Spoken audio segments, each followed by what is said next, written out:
this tutorial, we're going to go over layer blending modes. And the first step is where to find them. So in your layers panel, where it says normal, that's what your default blending mode is set to. If you click that drop down, you're going to get a list that looks like this. It may have different options or less options or more options depending on your version of Photoshop, but it's more or less the same. Now each one of these options has a set effect, and if you really want to know what those effects are, you can go and look on the Adobe website and they have them all listed. But for the most part, I've been using Photoshop for over 10 years and I don't know by definition what each one of these does. I just have a rough idea of what I need to get what effect.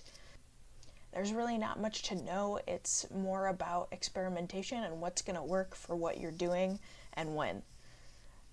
So I'm going to show you 3 uses, potential uses for layer modes, and we're going to start with textures. So I've already got one prepped and ready to go. I'm just going to paste it in, and it's on a new layer.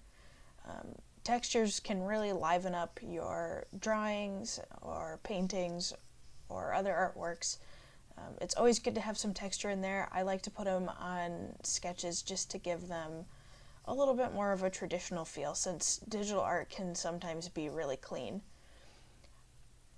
And normally when I'm applying a texture like this, I almost always know I'm going to either set it to overlay or soft light, just because I know that with this drawing and with the colors that are in it and this texture, that's what's going to work, because again, I've experimented with it a lot.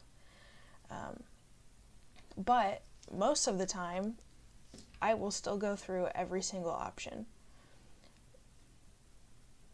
So you can see that some of them will do something, some of them will do nothing, some of them will ruin your drawing, some of them will make it better. Again, I will go through this list a dozen times while working on a piece, and I'll change certain things about the drawing or about the texture or where I'm placing the layers or which layer is going to have the layer mode on it, just to see, because you never know what kind of cool effect you're going to get.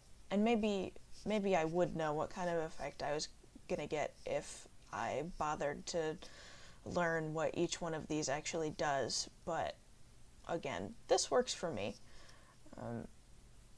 And along with the textures, a lot of times I go through twice, because if you desaturate it, or if you lighten it, or if you darken it, that's going to change it all again. So this really isn't going to do much. Desaturating it isn't going to do much other than it's just going to keep the color the same on either overlay or soft light, and some of the other ones too. But you can see that it's really more affecting the values and giving that texture without taking away from the color that's already in there.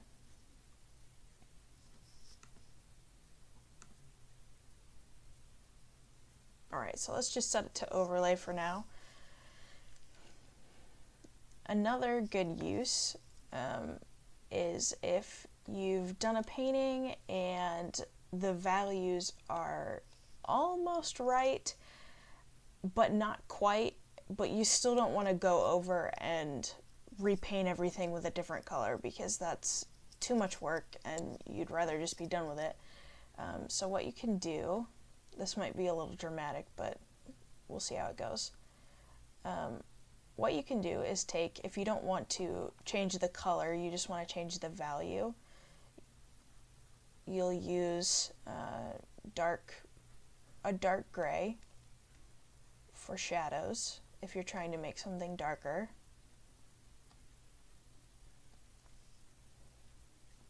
And then you can use a fairly light gray for the highlights.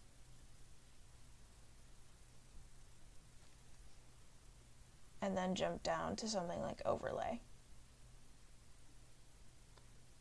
Or soft light to maybe make it a little bit less dramatic. But you can see that then you didn't really have to repaint and restructure all you needed to do was apply a little bit of grayscale paint and do a layer mode, and it's fixed. I mean, sort of. But you get the idea.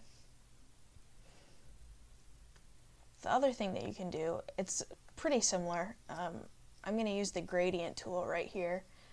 Sometimes it's a nice effect to have a gradient on your drawing. And again, overlay is a pretty good go-to. This gives it kind of a fun effect. But you can go through them. I like to do it with colors sometimes. See, that's kind of cool. You know, I'll do one weird color at one end of the gradient, another weird color at the other, and yeah, you can get some pretty cool effects this way. You just need to experiment with it.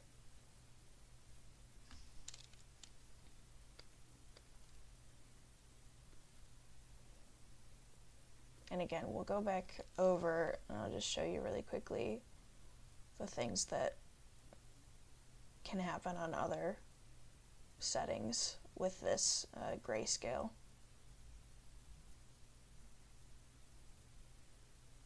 See, so it doesn't quite work as well on the other ones, but again, that's with the specific shades that I was using.